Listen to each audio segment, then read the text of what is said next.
Hi everyone, Justine Leslie here, and welcome to my YouTube channel.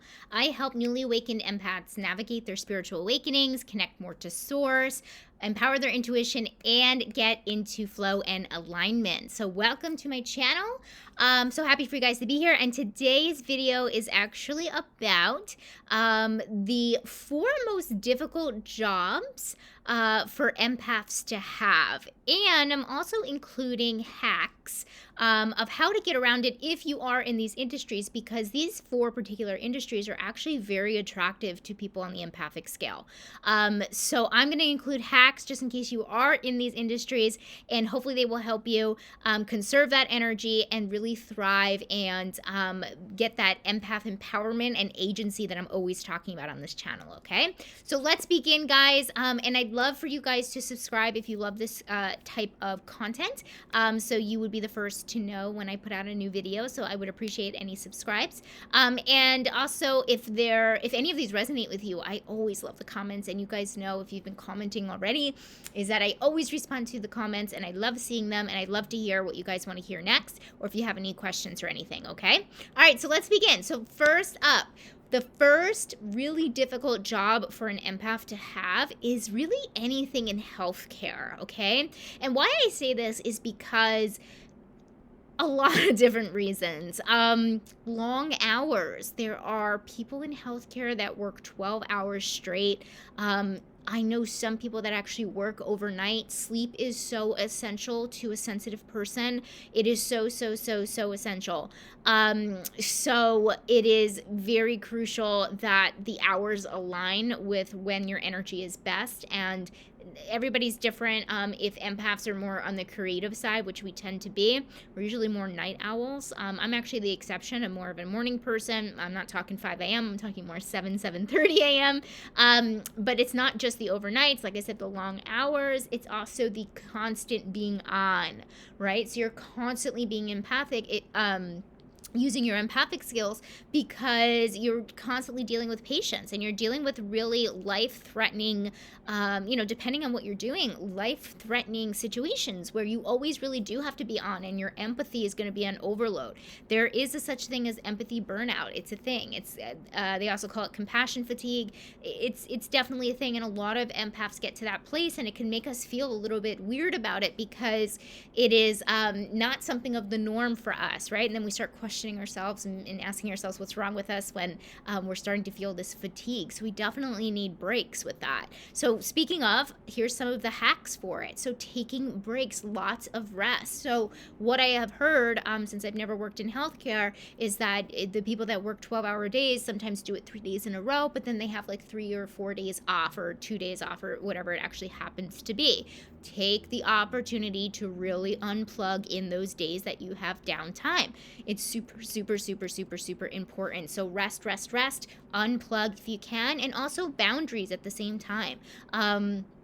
If you can unplug from work and really put boundaries up with coworkers, that in work and outside of work. So boundaries are basically your best friend for healthcare, but not taking the work home is another one. So there's ways around getting around that, because again, healthcare is actually where a lot of empaths actually tend to gravitate towards, because it is really about having a lot of empathy, and it's helping people, and that's what we are. We're light workers. We want to bring out the light with people and help heal them. We're natural healers, right, as empaths. So a lot of empaths are in this industry. It's not impossible, but it's definitely one of the most difficult. Okay, number 2, this one is difficult for a different reason. This is anything that has to do with admin work. So a personal assistant, an executive assistant, anything that requires a lot of paperwork and filing,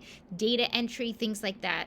This is so hard for an empath, because we really need to be stimulated with things that really call to our soul. Okay, I'm reacting right now because I'm actually feeling being in one of those positions, which I actually have been, and it was the worst thing. It was very hard for me to connect, and it was very hard for me to pay attention, and it was very hard for me to find meaning in it, because it seemed like a lot of meaningless tasks, right? So it could get very boring. We're very passionate people. Empaths are the most passionate. In fact, the number one thing I get about being an empath is that people find that they have too many passions and they're super multi-passionate, and they get confused about what they should focus on and things like that. But it's actually a pretty good problem to have, to be so passionate with so many different things. So it could feel really draining, not really connecting to the work that you're doing. So a hack for this, because I do know a lot of empaths that are in administrative work, is to find the passion and the purpose and the meaning in some of these tasks. So making sure that you're finding it, and when you do find it, try to figure out a way to put it into your workload where it's a majority of what you do, or at least if it's a typical 9 to 5, 5 days a week, that you're actually finding ways to make it the majority, at least tapping into it every single day. And that's another thing, actually, by the way. Sometimes empaths feel a certain type of way about working a 9 to 5 schedule and somebody actually dictating how much that they work within that 9 to 5. So this goes to any 9 to 5 that you have. It's not necessarily just admin work. It could be a little tough to have. I find a lot of empaths really like variety. So maybe if you're doing different things during that time, it's okay. But being, having your butt in a seat for that amount of time could feel very limiting or very claustrophobic to an empath, because one of their values is usually freedom. I know I go in this category, and I like working when I feel my energy is good, and where I'm feeling like it, right? So, and that's when I do the best work anyway, right? So that could be a challenge as well. So, trying to really fill up the days with more meaning and purpose will do you so much good, and really get you through the days, okay? Okay, number 3. Anything in journalism.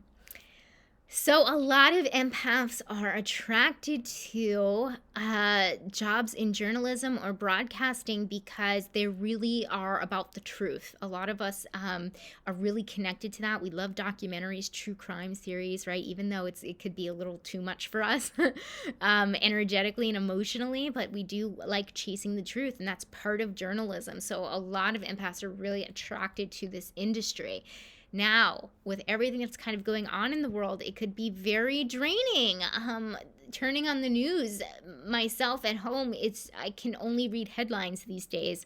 I try to give myself a break. It's a weird balance between keeping yourself informed and giving yourself a break, because mostly the news is a lot of negative things. And imagine having to report on that and constantly be in that. And on top of that too, if you're not in studio, you could be traveling a lot. So a lot of journalists are in one place one day and then another place the next, and then another place the next. There is a lot of travel involved. Even though empaths love the idea of travel, I know a lot of them that do, and I do know a lot of them that like stability, but there's a call to adventure in some type of way when it comes to an empath.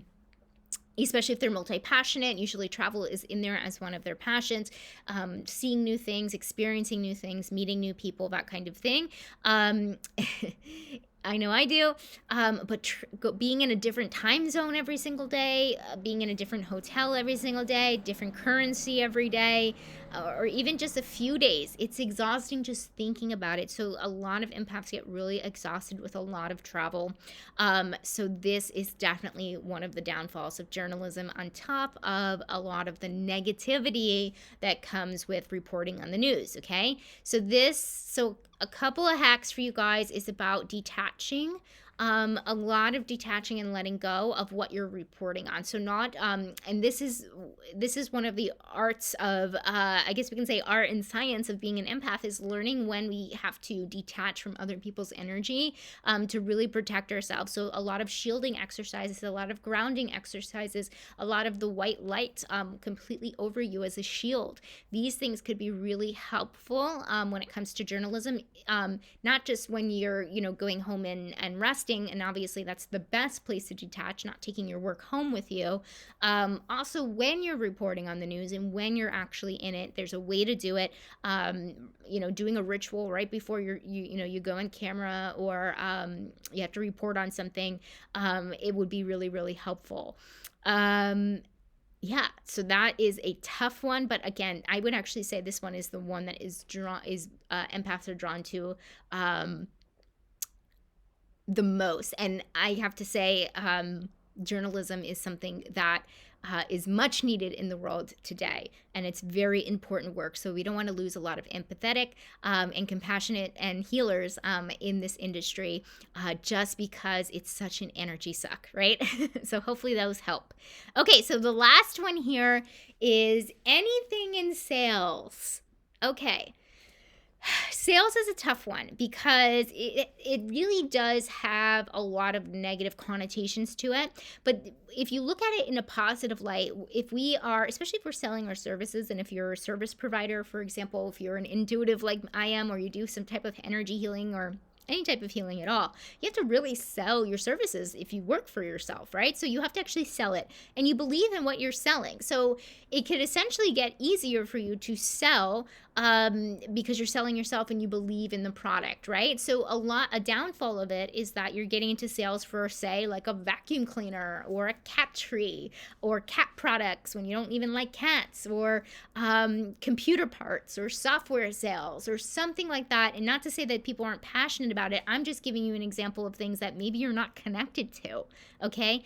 You have to be able to sell something that you believe in, and you believe in the product or the service, or you're connected to it in some type of way, because you, again, like I was saying before with the admin work, you need to have some type of meaning, intention, or purpose really attached to what you're doing.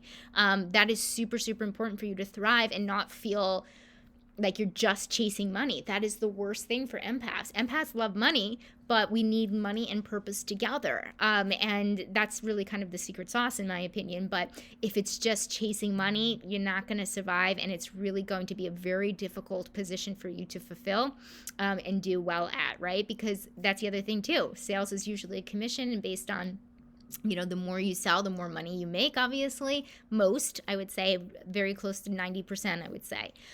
With that being said, that means the more passionate you are about it, and the more that's meaningful and intentional and purposeful for you, the more you are going to push it, and the more you feel good about pushing it, and the more money you make. So it could benefit you really well for empaths. So there is this stigma around, no, it's so bad for empaths, it's probably not the best job, but you got to find the right role, the right position. If you are going into business for yourself, which a lot of light workers and healers are doing, you have to learn how to do it anyway. And you might as well do it for something that you're passionate about. And obviously you believe in yourself enough, and you believe in your services enough to go ahead and put it out there. People want these services too. That's one thing that we have to remember, is that people want to be sold to. We live in a consumer society. We're always buying. So it might as well be your service, right? People are going to go to, you know, if they want Reiki, they're going to find a Reiki master. So why not highlight the benefits of what you do, right? So it really is doing people a huge service by telling them about your services, and really putting yourself out there. So sales could be a really positive thing, okay? Okay, awesome. Okay, guys, I hope this was helpful for you. I'm so curious if anybody is in any of these industries. I'd love to hear it. Any other tips would be awesome. I have dabbled in a couple of them, so I'm so curious to see if you guys have. Again, leave me a comment and subscribe if you like this type of content, and I will see you next time. Bye.